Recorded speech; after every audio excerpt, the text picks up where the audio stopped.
사무엘상 21장 1절에 7절이고요. 오늘은 보통빵 거룩한 빵인데요. 보통빵 거룩한 빵. 이제 주의 쇼브레드라 그러죠. 성소에 있던 빵입니다. 성소에 있던 그 테이블 위에 올려놓은 빵인데 그 빵을 이제 일주일마다 바꾸죠. 일주일마다 바꾸는데 그것이 나왔어. 새 빵 올리고 그동안 있던 빵을 내놓은 빵인데 그 빵은 제사장만이 먹을 수 있는 빵입니다. 그래서 그걸 진설병이라고 그러는데 6절 말씀 일단 같이 읽읍시다. 6절 빵, 6절. 이에 제사장이 그에게 거룩한 빵을 주었으니 이는 거기에 진설빵 곧 주 앞에서 취한 빵밖에 없었기 때문이더라. 그것은 뜨거운 빵을 넣는 날에 치워놓은 것이더라. 왜 치워놓으면 새 것을 이제 올리니까 그동안 이제 일주일마다 교체한다 그랬죠. 교체된 빵이다 이 말입니다. 치워놓은 것이더라 이 말은 이제 교체된 빵이더라. 보통 빵, 거룩한 빵인데 예. 같이 기도하고 시작합시다. 위대하고 거룩한 주하나님 감사합니다. 주의 첫날 또 주의 말씀을 선포합니다. 선포되는 모든 말씀들이 성도들에게 잘 전달되게 해주시고 듣는 모든 혼들이 은혜로 말씀을 받아서 또 기쁨으로 말씀 마음에 간직하게 해주시고 또 아버지 저희가 이 말씀을 통해 믿음이 자라나고 영적인 교훈을 받고 또 훈계와 경고를 받도록 도와주시옵소서. 전능하신 하나님께서 참 늘 은혜를 더하시기를 원하오며 또 오늘 하루도 복된 하루가 되게 하시고 하나님 성령으로 충만하고 말씀이 넘치는 그런 시간이 되게 해주십시오. 감사드립니다. 주의 성교 기도합니다. 아멘. 예. 오늘 공부할 주의 말씀은 다윗이 사울을 피해서 본격적인 도망자가 되면서 겪는 각종 사건들의 시작입니다. 지난번에 다윗은 사울의 창을 피해서 이스라엘 원로의 선견자이요 제사장인 사무엘에게 달려갔습니다. 라마의 나요새 머물던 다윗은 그곳까지 왕의 군대를 보내고 직접 그를 잡으러 오자 사울의 아들이자 친구인 요나단에게 달려갔습니다. 그는 요나단과 자신의 진로 문제를 깊이 있게 의논했고 앞으로 그가 할 일을 서로 협의했습니다. 요나단은 아버지 사울의 의사와 의중 뜻을 정확히 파악해서 다윗에게 전달해주고 그가 도망하도록 허락했을 뿐 아니라 언약을 맺고 용기를 줬습니다. 요나단은 사울의 왕위가 자신에게 오지 못하고 다윗에게 간다는 걸 잘 알았고 인정했습니다. 이는 이미 선견자 사무엘을 통해서 선포된 주의 말씀을 들어서 이 사실을 충분히 알고 다윗이 하나님의 기름 부음 받은 사람이요 사무엘이 말한 바로 그 사람임을 잘 알고 있었습니다. 성도들이 주의 뜻과 계획을 미리 안다는 것은 어떤 면에서 복된 일이지만 어떤 면에서는 재앙입니다. 사무엘이 미리 선견자니까 미리 보고 미리 이제 주의 말씀을 예언해 줬는데 그 말은 사울도 들었고 다윗도 들었고 요나단도 들었어요. 사울 왕에겐 재앙이죠. 사울은 그럼 잘 몰랐으면 안 들었으면 죽을 뻔했다고. 그래서 그걸 들었기 때문에 그때부터 다윗을 핍박하게 된 거죠. 뭐 다윗이야 뭐 다음 자기가 왕이 된다고 하니까 조심해야 되고요. 요나단도 들었고 이제 어쨌든 미리 어떤 일을 미리 안다는 게 우리는 그죠. 미리 알면 복권도 사고 뭐도 하고 미리 알면 주식도 뛰면 어디가 오르고 미리 안다는 이런 걸 생각하지만 실제로 미리 안다는 게 꼭 그것만 미리 하는 건 아니잖아요. 미리 안다는 것은 어떤 면에서는 굉장히 큰 슬픔이고 아픔일 수 있습니다. 주의 예언자들 중에서 성령의 계시를 통해서 누군가의 죽음이나 심판을 선포할 때 또는 전쟁의 패배를 예언할 때 동족이 포로로 잡히고 멸망한다는 것을 미리 보고 말할 때 그의 마음은 슬픔으로 가득 차게 됩니다. 이런 대표적인 예언자가 예레미야입니다. 예레미야는 주의 말씀을 선포하는 예언자로서 민족의 부흥이나 형통이나 성공이나 승리에 대해서 거의 말해본 적이 없습니다. 그러니까 욕을 바가지로 먹는 거죠. 평생 뭐 욕 먹는 거죠. 그가 한 말은 대부분이 바벨론 왕의 침략으로 백성들이 죽는다, 포로로 끌려간다, 예루살렘이 파괴되고 성전이 불타버리게 된다, 뭐 이런 이야기였거든요. 물론 70년 뒤에 돌아온다 이 말까지 했지만 70년을 채운다까지 예레미야 그까지 했어요. 그렇지만 너무나 생생하게 미래의 일을 미리 본 거예요. 그걸 미리 말하게 된 건데 마음의 슬픔과 눈물이 끊이지 않았다는 거예요. 눈물이 끊이지 않았다. 미래를 안다는 거. 덕분에 그는 모든 사람들에게 미움을 받았고 뭐 죽임을 당할 뻔하고 그랬습니다. 미래를 안다는 것은 꼭 좋은 것이 아닙니다. 아브라함은 그의 아들들이 이집트에서 종살을 하고 400년의 고통을 받는다는 것을 미리 들었고 미리 알았습니다. 아브라함이 좋았겠어요? 내 자식을 400년 동안 이집트로 끌려가서 종살이 한다. 어때요? 4대 만에 결국 돌아오긴 한다. 뭐 이거 좋은 이야기는 아니죠. 히스기야는 그가 죽기 전에 유다 왕조가 망한다는 사실을 알았습니다. 좋아요, 싫어요? 다행히 내 대에는 안 망하는구나. 그걸로 위로 삼았습니다. 그게 유일한 위로였어요. 내 대에 안 망하는구나. 솔로몬은 그가 죽기 전에 왕국이 찢어진다는 걸 알았습니다. 죽기 전에 알았어요. 왕국이 찢어진다는 걸. 이 사울 왕 역시 그가 주님으로부터 버림받았고 다른 사람이 그를 대신해서 왕이 된다는 주의 말씀을 들었고 알았습니다. 문제는 미리 알았다는 거죠. 그러니까 남은 왕위가 뭐죠? 40년 왕을 했는데 거의 대부분의 세월이 지옥 같은 생활이었다고요. 왜? 이걸 미리 알았기 때문에 차라리 몰랐으면 40년 좀 평안하게 왕생을 했을 텐데 미리 알았다는 게 문제예요. 그는 죽기 전에 전쟁터로 가면서 죽은 사무엘을 만나기 위해서 접신한 여자를 찾아갔지만 그가 들은 것은 뭐였죠? 내일 너와 내 아들들이 나와 함께 있다. 죽는다는 겁니다. 패배한다는 것. 그것도 차라리 모르는 게 나을 뻔하는 거죠. 자, 그럼 주의 말씀, 더 확실한 예언의 말씀을 통해서 다가올 일을 미리 안다면 우리는 어떻게 해야 되겠습니까? 주의 뜻을 대적하지 말고 수용하고 지혜롭게 준비해야 됩니다. 저도 이걸 굉장히 깊이 고등학교에서 구원받아 들었죠. 이거 굉장히 생각 많이 했어요. 야, 이건 어차피 사람이 바꿀 수 있는 일이 아니고 뭐 해야 된다? 주의 뜻에 동참해야 된다. 그렇다면 내 망한다는 거였어요. 불의한 청지기는 주인이 자기를 해고할 것을 미리 알고 해고된 후를 대비해서 자기의 삶을 준비했습니다. 이것이 지혜로운 행동입니다. 그럼 불의한 청지기였지만 또 한편으로는 지혜로운 청지기였습니다. 행실은 불의했는지 몰라도 뭡니까? 자기가 행실은 좀 덜 치했는지 몰라도 자기가 미래를 알았다 이거. 아, 주인이 날 해고하는구나. 이걸 알았어요. 사전 정보를 입수했어. 다음에 뭐 되는 거죠? 준비를 했단 말이에요. 그건 굉장히 지혜로운 거였단 말이죠. 다울은 예언의 말씀을 듣고 주의 뜻과 계획을 알았지만 그것을 자신의 힘으로 무효를 만들기 위해서 애를 썼습니다. 그건 하나님이 택하시고 기름 부으신 다윗을 죽임으로써 그의 왕자를 지키려고 했습니다. 이런 선택과 결정과 판단은 가장 어리석은 것입니다. 요나단은 주의 뜻과 계획을 미리 알았을 때 다윗을 인정하고 그를 받아줬고 그 언약을 맺어놓아서 긍휼과 호의를 구했습니다. 아버지와 정반대에 똑같은 미래 사실을 알았지만 취한 행동은 정반대였죠. 자기 아들들의 장래도 대비했습니다. 이런 선택과 판단과 결정은 가장 지혜로운 것입니다. 여리고 성의 장렬합은 가나안 족속이 멸망한다는 사실을 알았습니다. 주의 군대가 오고 있다. 하나님께서 자기네 백성을 보내 가나안 땅을 멸한다는 걸 알았어요. 그건 사실 라합이 알 정도면 남들은 몰랐겠어요? 다 알았지. 대비하는 게 문제죠. 그래서 그녀는 자신과 자기 집이 멸망하지 않도록 이스라엘 정탐꾼들을 숨겨주고 그들에게 구원을 약속받았습니다. 그녀는 비록 행실은 창녀였지만 개혁상 해서 기생이었다 그래요. 비록 창녀였지만 여리고 왕이나 귀족들이나 어떤 현자들보다 미래를 훨씬 더 잘 준비하고 자기와 자기 집안을 구원했습니다. 그녀와 그녀의 집은 여리고 성이 무너지고 멸망하는 중에도 아무런 해를 입지 않았고 구원받았습니다. 그렇다면 우리는 크리스천들로서 어떻게 미래를 준비해야 되겠습니까? 창녀라보단 잘해야지. 재산. 불의한 청지기보다는 좀 미래를 잘 대비해야 된다고. 우리는 더 확실한 예언의 말씀이 있으니까. 우리는 어리석은 자가 아니라 지혜로운 자가 되어야 됩니다. 주께서 요한에게 도마에게 그리고 믿음 없는 자가 되지 말고 믿는 자가 되라 이렇게 하신 것처럼 믿는 자가 되어야 됩니다. 우리는 성경을 통해서 미리 알 수 있는 주의 뜻과 계획들이 있습니다. 주께서 우리에게 더 확실한 예언의 말씀을 주셨기 때문입니다. 성경은 이 예언의 말씀의 주의를 기울이는 것이 잘하는 것이라고 합니다. 베드로 후서 1장 19절에 우리는 또한 더 확실한 예언의 말씀들을 가졌으니 날이 새어 그 낯별이 해입니다.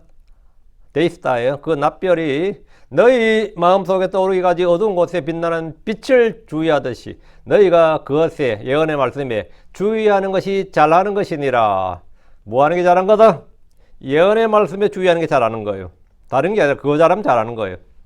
우린 점쟁이도 마술사도 아니지만 그들보다 훨씬 더 정확히 내가 죽은 후에 어떻게 될 것인지, 어디에 있게 될 것인지, 어디에서 살게 될 것인지, 내게 일어날 일이 무엇인지를 알 수 있습니다. 잘 압니다. 우리는 그런 심판턱을 압니다. 그럼 지금 어떻게 해야 됩니까? 하나님께 인정받는 일꾼이 될 수 있도록 일해야 됩니다. 하늘의 보화를 쌓아둬야 됩니다. 주께서 하라고 명하신 일들을 해야 됩니다. 나의 미래는 지금 현재의 연장선상에 있습니다. 내가 죽을 때 다 사라지고 무로 돌아가고 다 헛거이 되고 이게 아니고 나의 현재의 삶은 미래로 뭐다? 연결되어 있습니다.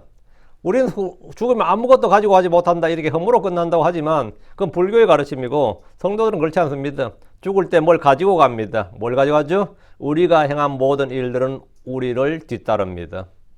우리가 이 땅에서 살았던 우리가 했던 모든 일들은 우리를 뒤따른다고. 그게 회개보고예요. 흔히 빈손으로 와서 빈손으로 간다고 하지만 크리스천들은 빈손으로 이 땅을 떠나는 것이 아닙니다. 내가 한 일들, 내 안에 이루어진 모든 일들이 드러나고 그분 앞에서 회개보고를 해야 됩니다. 그럼 자 어떻게 되겠습니까? 이제 미래를 준비할 줄 아는 사람, 그것이 뭐냐? 지혜로운 사람이다. 그죠? 그 다윗과 요나단은 이점 참 사울과 요나단은 이 아버지 아들로서 이 점에서는 극명한 차이를 보여줍니다. 자, 본문 보겠습니다. 1절.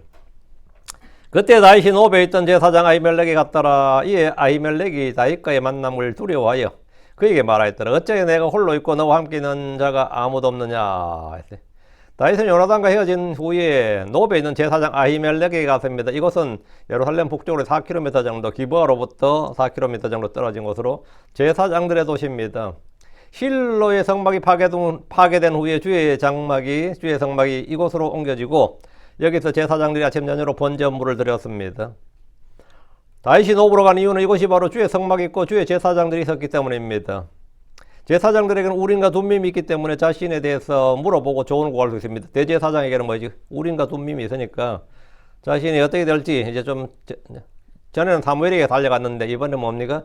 대제사장에게 간 거예요. 그리고 사울왕이 아무리 약하다 해도 제사장들의 주거지로 군대를 함부로 보내지 못할 것이다. 이렇게 생각했을 겁니다.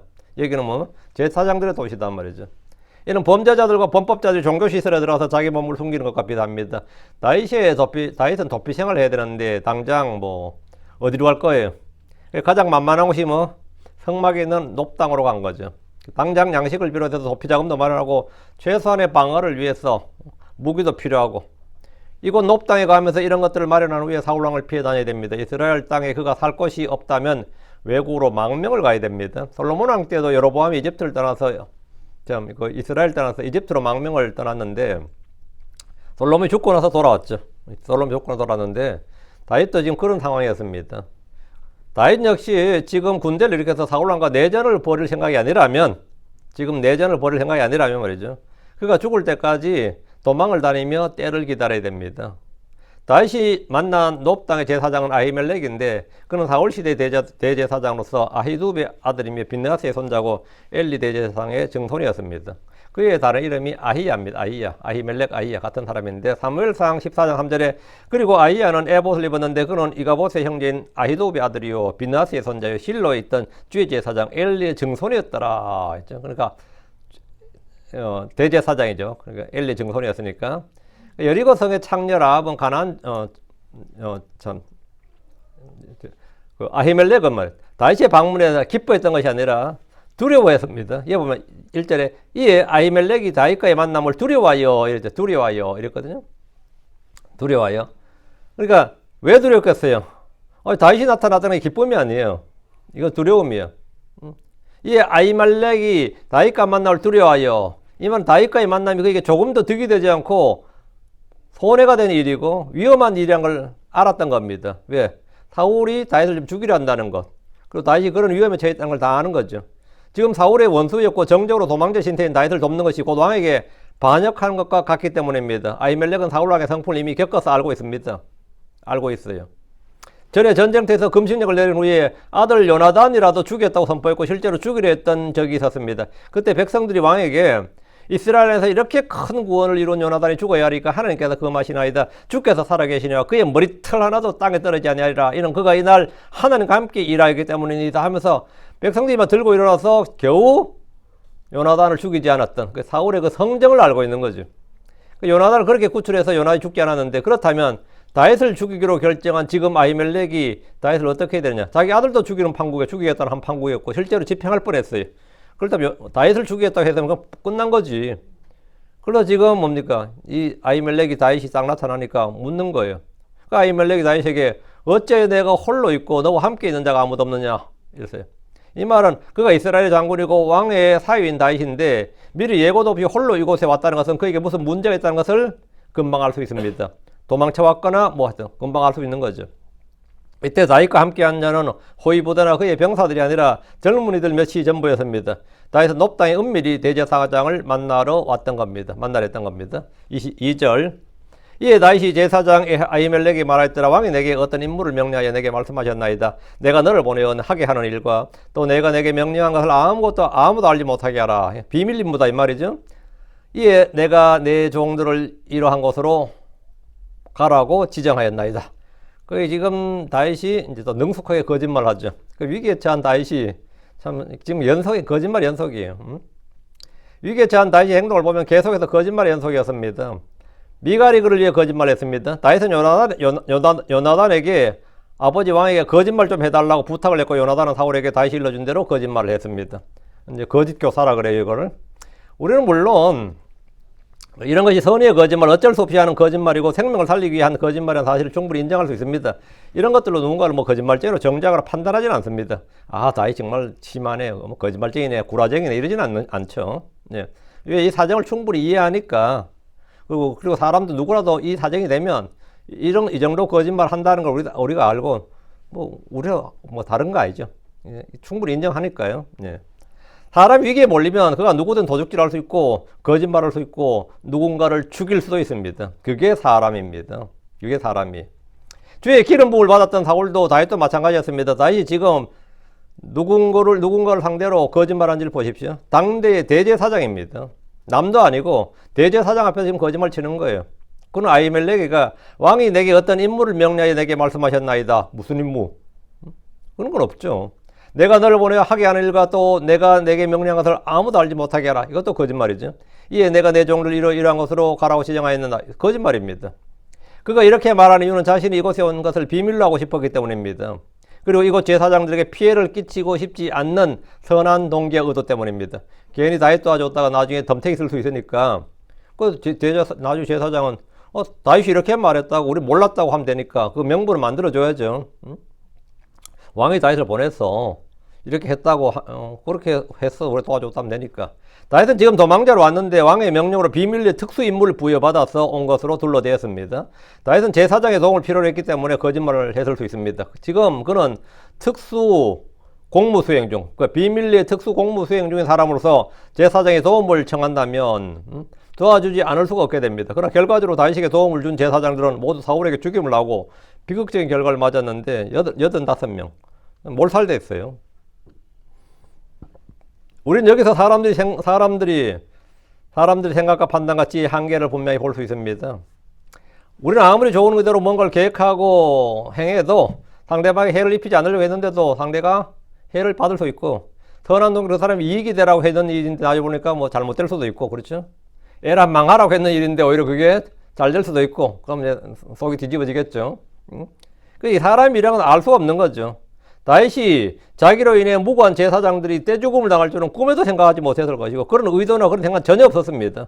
근데 결과적으로 그렇게 되어버린 거죠.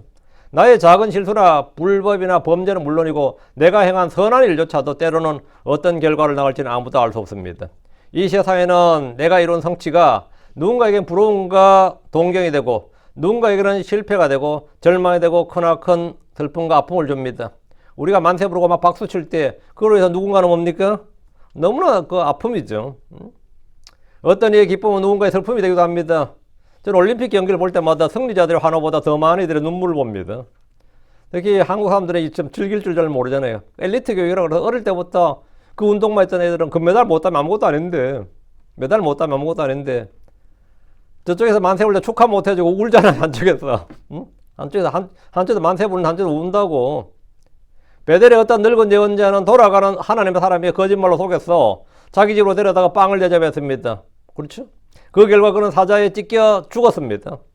자기가 한 선한 행동, 뭐 선한 행동인지 모르겠어요. 어쨌든 왕을 그 사람 대접해서 자기는 시험한 겁니다. 진짜 저 사람이 하나님의 사람이 아닌 걸 알려고. 주의 징계를 받아 죽은 것은 하나님의 사람을 속인 베델의 늙은 예언자가 아니라 속은 사람이었습니다. 이것도 참 우리가 원래 부당하죠. 속인 놈이 죽어야 되는데 속은 사람이 죽었다고. 우리는 우리의 말 한마디, 표정, 손짓, 행동 하나가 누군가에게 힘을 줄 수 있고 상처를 주고 쓴뿌리를 불러일으킬 수 있습니다. 나는 전혀 그런 의도가 없었는데 이래도 그건 아무도 모르는 일이죠. 그럼 대체 우리가 어떻게 살란 말이냐 이거. 내가 하는 일들이 그렇게 되면 나는 대체 어떻게 살라고. 살 수 있는 사람이 없네. 우리가 그럼 이야기 들으면 그렇게 따지면 세상에 먹을 수 있는 게 없네 그런 거 있잖아요. 그거 같이 살 수가 없지. 그럼 우리에게는 한 가지 선한 복된 약속이 있습니다. 하나님을 사랑하는 자들에게는 모든 것이 합력하여 선을 이룬다는 겁니다. 로마서 8장 28절에 그리고 우리가 알거니와 하나님을 사랑하는 자들과 그분의 목적에 따라 부르심을 받은 자들에게는 모든 것이 합력하여 선을 이루느니라. 이 말씀이 가장 큰 내 삶에 거리낌 없이 뭘 할 수 있도록 해줬어요. 모든 것이 합력하여 선을 이룬다. 모든 것이 합력하여 선을 이룬다. 아유, 그런 일이 있었어요. 그러고 웃고 마는데, 왜 웃고 말아요? 예. 모든 합력하여 선을 이룬다. 이걸 믿으니까 그런 겁니다. 이걸 믿으니까. 그래서, 자기 합리화라는 이야기가 아니고요. 모든 합력하여 선을 이룬다. 회개할 죄는 회개해야 되는데, 어쨌든 모든 것이 합력하여 선을 이룬다. 이 말씀이, 예. 내가 당신일도 마찬가지지만, 내가 한 일에, 예. 내가 하는 이 삶의 모든 일들에 대해서, 예. 예. 담대함을 주는 거죠. 거리낌 없이. 3절입니다. 그러므로 이제 당신의 손안에 무엇이 있나이까? 빵 5개나 무엇이든지 거기 있는 것을 내 손에 주소서. 다윗이 제사장이 요구한 것은 빵이었습니다. 지금은 배가 고팠던 거예요. 그게 지금 필요한 것은 먹을 양식이었습니다. 도망자 다윗과 그를 따르던 젊은이들이 줄였기 때문입니다. 그는 최소한 빵 5개를 요구했고 무엇이든지 거기 있는 것을 자기 손에 달라고 합니다. 음료와 희생물로 바친 것들을 달라는 것인데 이것은 무리한 요구고 불법입니다. 성전에서 주께 희생물로 드린 것들은 거룩한 것으로 제사장들 외에는 먹을 수가 없습니다. 사람이 배가 고프면 앞뒤 분간 못한다고 하지만 다윗이 제사장에게 이런 요구를 한 것은 선한 일, 옳은 일이 아닙니다. 다윗이 율법을 어기고 이 일로 본보기를 세워두면 다른 사람들도 앞으로 똑같은 요구를 할 수 있는데 전에 다윗도 그랬잖아. 이래 되죠. 선례가 되는 거죠. 내가 한 모든 일들이 누군가에는 뭡니까? 본보기가 된다고. 자신의 죄와 불법을 정당화시키는 구실로 삼을 수가 있습니다. 4절 이에 그 제사장이 다윗에게 대답하여 말하였더라. 쓸데없는 소리 이러면 끝나는 건데 내 손안에 보통 빵은 없도다. common bread라 그냥 빵이 없다고. 그러나 거룩한 빵은 있나니 만일 그 젊은이들이 최소한 여자들로부터 그들 자신을 지켰다면 주리라. 그 다윗의 요구를 들은 아히멜렉은 그들이 줄 수 있는 보통 빵, common bread는 없다. 즉 일반적인 빵은 없다 이 말이에요. 사람이 먹는 빵은 사람들이 먹는 빵이 일반적인 보통 빵이고 그것이 죽게 들어지면 거룩한 빵이 됩니다. 보통과 거룩, 속된 것과 거룩한 것의 차이는 품질의 차이가 아니고 목적과 용도의 차이입니다. 품질의 차이가 아니에요. 목적과 용도의 차이예요. 주께 드려지는 것, 주를 위해 구분한 것은 모두 거룩한 것입니다. 그러니까 주께 드려진 양이라고 해서 뭐 특별히 품질에서 차이가 나는 건 아니에요. 같은 양인데 구분되고 목적과 용도가 따로 떼어지면 뭐다? 그게 거룩한 거죠. 그릇도 마찬가지. 모든 게 다 그래요. 사람도 마찬가지고. 맞아. 주님 그 품질이 아닙니다. 거룩이라는 건 품질이 아니에요. 제사장 아히멜렉은 지금 사람들이 식용으로 먹는 빵은 없고 성막 속에 성소의 그 테이블 위에 올려놓는 빵, 그 빵 12덩어리가 있다 이 말이죠. 고운 밀가루로 구워서 6덩어리씩 두 줄로 놓는데 안식일마다 새빵으로 갈고 묵은 빵은 제사장들이 성소에서 먹었습니다. 탈무드에 보면 이 빵은 일주일 동안이나 성소의 상위에 올려져 있어도 항상 금방 구운 것처럼 그 상태를 따뜻하게 유지했다 그래요. 신비로운 일이죠. 그게 사실 맞다면 그 뭐 한 30분 1시간만 지나도 다 식어버리지 않나요? 근데 그 성소의 테이블 위에 일주일을 둬요. 빵을 일주일 두면 아무리 누룩을 안 넣었지만 빵을 일주일 두면 그 빵은 보통 상하죠. 상온에서 안 상하겠어요? 뭐 냉장고나 온열 장치가 있는 것도 아니고 자연 상태에 두는데 일주일 동안 조금의 변질이나 변색이나 부패가 없다는 겁니다. 만약 있었다면 다윗에게 먹어라 그래. 네가 먹어라 그랬겠지. 그러면 먹고 탈나죠. 근데 그걸 평소에는 제사장들이 먹었단 말이에요. 그 말은 뭐죠? 일주일 지난 빵을 제사장이 먹어서도 아무런 문제가 없었다 이 말이죠. 그래서 이 빵을 지금도 그래요. 어떻게 재현해내느냐 이 문제가 상당히 지금 아무리 유대 땅에서 기술자를 동원해서 이 빵을 만들어도 이렇게 안 되더라는 거예요. 탈무드에 나온 대로 재현을 못 하는 거예요. 어떤 빵을 어떻게 구워야 일주일이 따뜻하게 돼? 어떻게 구워야? 그런 빵은 없다 이거죠. 근데 기록에 보면 분명히 그 빵은 일주일 내내 따뜻했다는 거예요. 조금의 변색이나 변질이나 부패가 없었고 금방 구워낸 것처럼 따뜻했다 이렇게 돼요.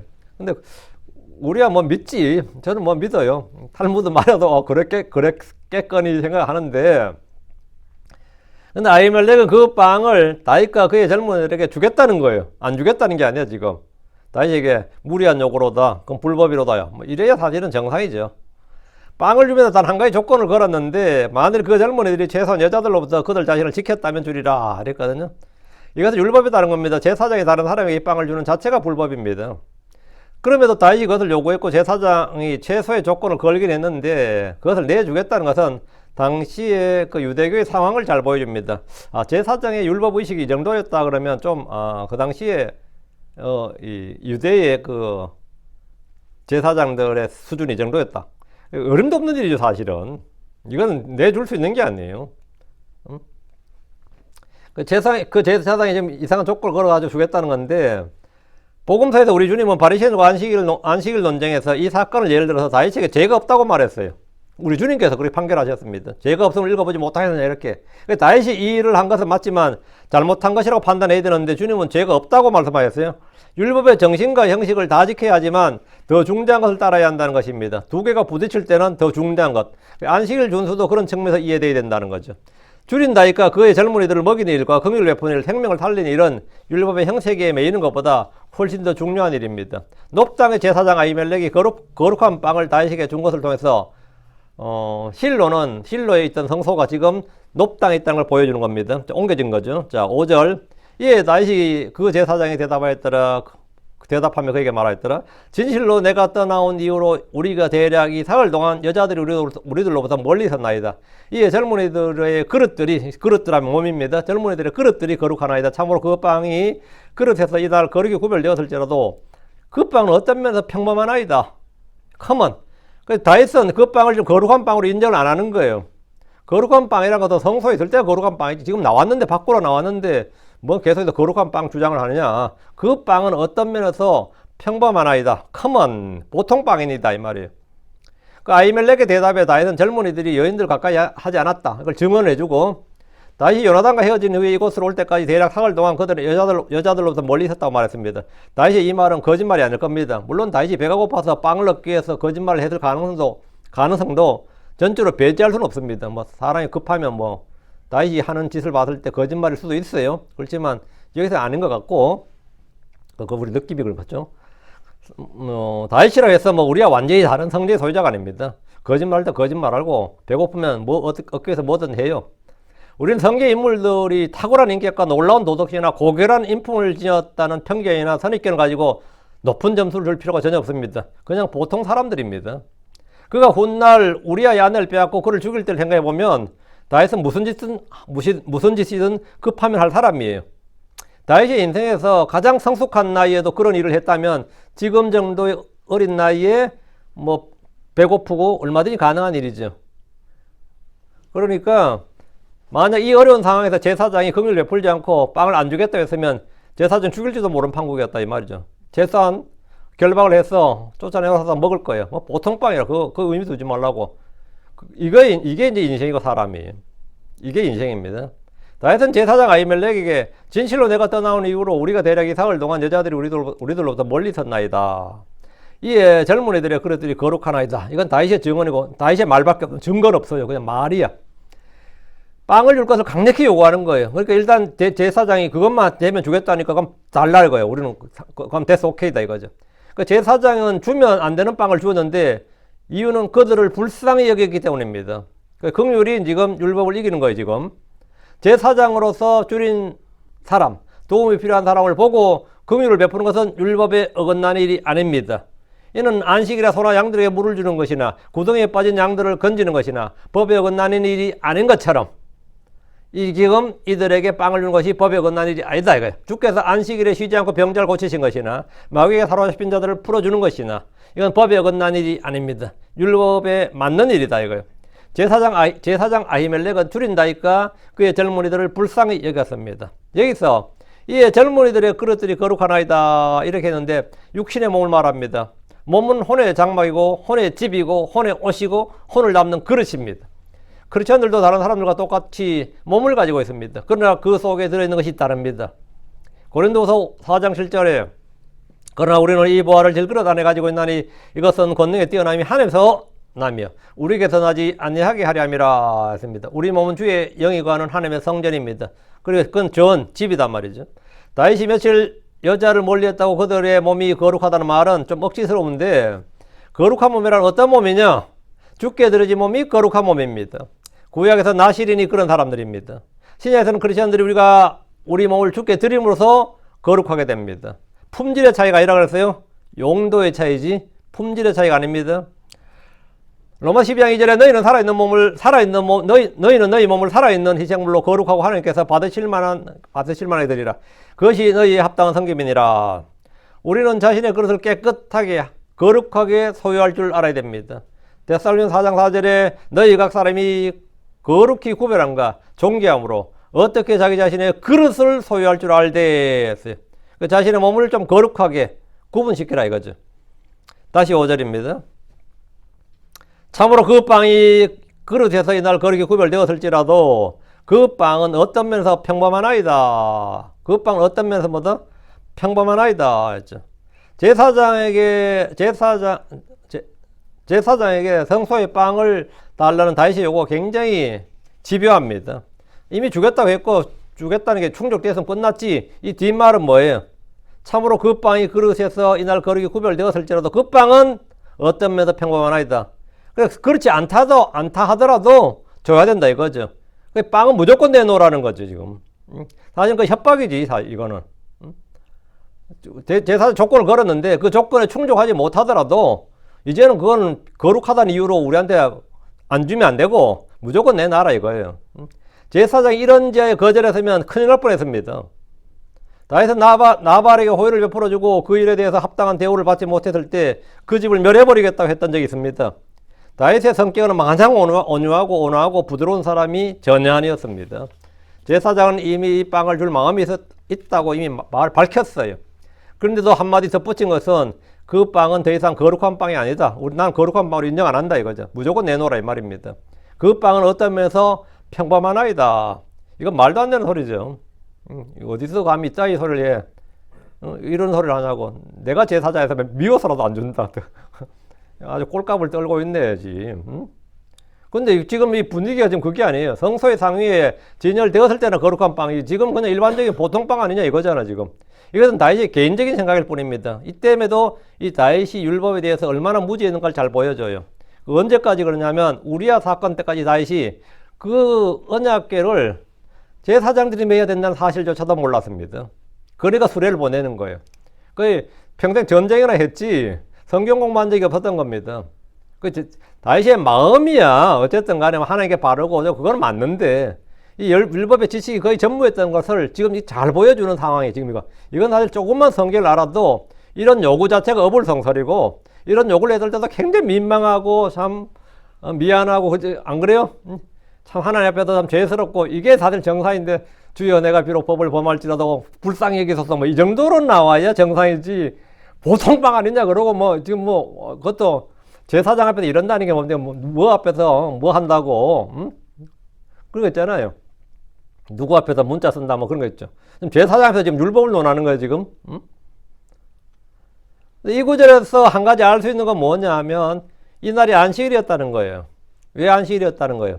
예, 빵을 교체했다는 빵을 드리고 나오는 날이 안식일이에요. 그러니까 주님께서 바리새인들에게 안식일에 대해서 말씀하실 때 다윗이 한 일을 예로 들었는데 왜? 이날이 안식일이었다. 왜? 성소에 전시하는 빵은 안식일마다 교체하기 때문에 이날이 안식일에서 알 수 있고 다윗도 그렇게 했다. 이러면서 이제 주님께서 말씀하신 거죠. 자, 6절입니다.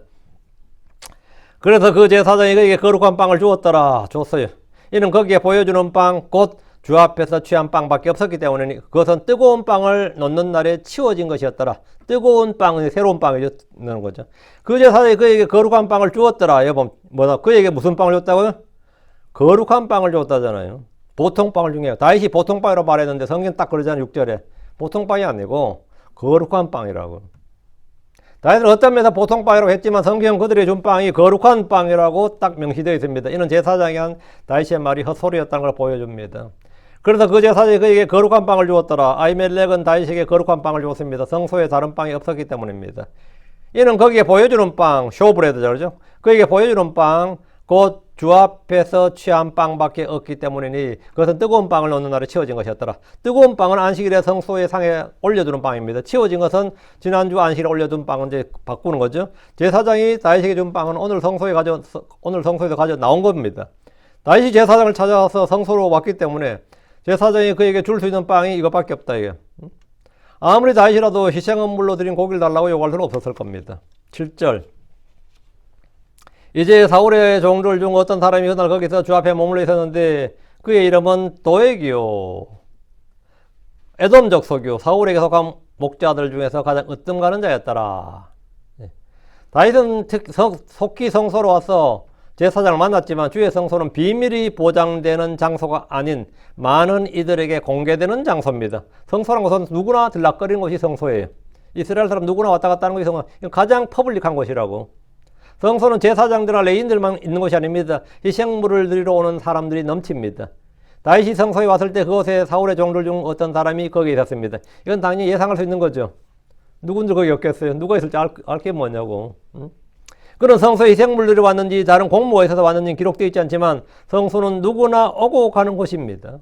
이방인이나 이교도도 성소에 왔을 수 있어요. 예, 개종을 위해서 할례를 받거나 이미 개종을 했다면 하나님 앞에서 헌물 드리기 위함이거나 아니면 어떤 병에 걸려서 제사장의 검사를 받아야 할 수도 있습니다. 죄를 지어서 범법이나 죄업물을 드리기 위해서 이곳에 왔을 수도 있습니다. 어쨌든 성소에 오는 이유는 다양합니다. 다양해요. 도액은 사울의 종으로서 에돔 족속이었습니다. 에돔 족속이란 말하고요. 에돔 족속이라는 것은 그 족속을 말한 거지만 국적은 이스라엘이에요. 이 사람들이 가끔 헷갈리는 게 뭐냐. 국적과 이 어떤 사람이라는 걸 구분 못하는 경우가 많더라고요. 이번에 한국에서 어떤 장관 청문회 할 때 보니까 일제시대 때 조선인들, 한국 사람들은 일본 식민지가 일본 국적이었다니까 그건 맞는 말이죠. 그건 100% 맞는 말이에요. 그러니까 박학하면서 한국 사람이지 어떻게 일본 사람인데 한국 사람이라는 거는 우리가 지금 티벳 사람이 중국인이에요. 티벳 사람은 티벳 사람이에요. 그럼 국적은 중국인이죠. 홍콩 사람은 홍콩 사람입니다. 대만 사람은 대만 사람이고 국적은 중국이에요. 물론 대만은 지금 자기 여권 발행하지만 국제법 중국입니다. 위구르 사람은 당연히 우리가 위구르 사람이라고 하지만 중국인이에요. 미국에 사는 우리는 한국계지. 한국 사람이라고 그러지. 다 한국 사람 그래요. 얼바에는 저 사람 일본 사람, 전 중국 사람, 인도 사람. 그러다 그 사람 국적이 인도 사람은 아니에요. 국적은 미국인이에요. 응? 그 조선시대 때 송기정 씨는 일본 사람이 한국 사람이에요. 국적이. 한국 사람인데 일본 국적이죠. 한국 사람 아닙니다. 일본 사람이에요. 근데 다 한국 사람이라 그런 거지. 근데 한국 사람들이 용어 개념이 안 되는 것 같아요. 그 장관 사람이 당연히 일본 사람이죠. 그랬다가 완전 뒤집어 놨던데. 우리 조상은 일본 사람이었죠. 그 당시에 나라가 없었는데. 당연히 일본 사람, 일본 국적이었지. 일본 사람이라고 그러진 않죠, 보통. 일본 국적이라고 그러지. 응? 지금 그린랜드 사람은 덴마크 사람입니다. 그린랜드 국적은 덴마크예요. 독립운동을 줄기차게 하지만 덴마크입니다. 캐나다의 퀘벡은 우리 퀘벡 사람이라 그래요. 퀘벡 사람이지만 캐나다 국적입니다. 아무리 독립운동을 많이 했더만 독립했을지라도 독립한 그날부터 퀘벡 국적이지 캐나다 국적이에요. 그러면 미국 하와이 살던 이승만 전 대통령은 국적이 어디 있을 것 같아요? 그 당시에 일본입니다. 미국은 시민권 안 줬어요. 그래서 국정은 항상 공란 줬는데 여권 만들 때 미국에서 계속 요구를 하니까 재편하고 썼어요. 그러면 김구 선생은 국적이 어디 있을 것 같아요? 중국입니다. 장개석을 따라다녔기 때문에 중국 국적을 썼어요. 그럼 어쩔 수 없는 상황이지. 응? 중국 국적. 나라가 없는데 어떡할 거야? 여권이 없는데, 외여권이 없는데. 그게 국제법이에요. 그러면 그것도 한국 사람이냐고? 그건 당연히 한국 사람이죠. 한국 사람인데 국적이 그렇다고. 퀘벡 사람도 그렇고, 그린랜드 사람도 그렇고, 다 똑같은 겁니다. 지금 티벳 사람들이 아무리 티벳 사람이라고 해도 그건 중국입니다. 중국. 티벳 사람, 중국 국적이에요. 중국 사람 말고, 우린 티벳 사람이에요. 맞지. 누가 뭐라 해. 그건 맞죠. 저 사람 조선인 맞죠. 조선인이지. 국적은 45년까지 일본이죠. 그 여행 갈 때도 당연히 일본 여권 들어야지 한국 여권은 존재 자체를 안 된 겁니다. 나 그거 가지고 싸우는 거 보고 되게 웃겼는데, 저 사람들이 이게 말을 모른다는 것 같아요. 에돔 족속이죠. 에돔 족속인 거면 에돔 사람이지. 에돔 사람인데 국적은 이스라엘이지. 예. 도액은 사울의 종이었고 에돔 족속이었습니다. 우리가 사람의 출신이나 외모나 지역이나 인종 등을 묻고 따지는 것은 외모를 취하는 것이고 차별에 속합니다. 그런데 성경에는 꼭 이런 이름 외에 그의 아버지나 지파나 지역이나 인종이나 성별이나 민족이나 언어 등이 함께 기술되는 경우가 많습니다. 그의 이름은 도액이요. 여기까지만 끝이어야지. 에돔 족속이요. 이건 뭐죠? 레이셜 디스크리미네이션 뭐 이런 거지. 안 그래요? 에돔 족속이요. 이거 왜 밝혀는 거야? 한국에 그 옛날에 헤럴드 고라고 미국 국가인권 최고 고위직 올른 사람이 있어요. 예일대 로스쿨 그 총장입니다. 그 학장이지, 학장. 딘이지, 딘. 그 양반이 한국말 잘 못하더라고요. 아, 한국말 못해 죄송합니다 하고 이제 하는데 한국에 신문에 막 나오더라고. 헤럴드 고라고 한국 사람이라고. 그렇게 댓글이 다 미국 사람이야. 한국 사람 아니야. 한국 사람 미국 국적이에요. 한국계라 그러지. 그때 이제 계란 말 붙이잖아요. 그거 똑같은 겁니다. 이 사람이 도액이란 사람이 지금 이스라엘의 고위공직자급이에요. 공직자는 뭐 사울 왕의 뭡니까? 목자장이었다고.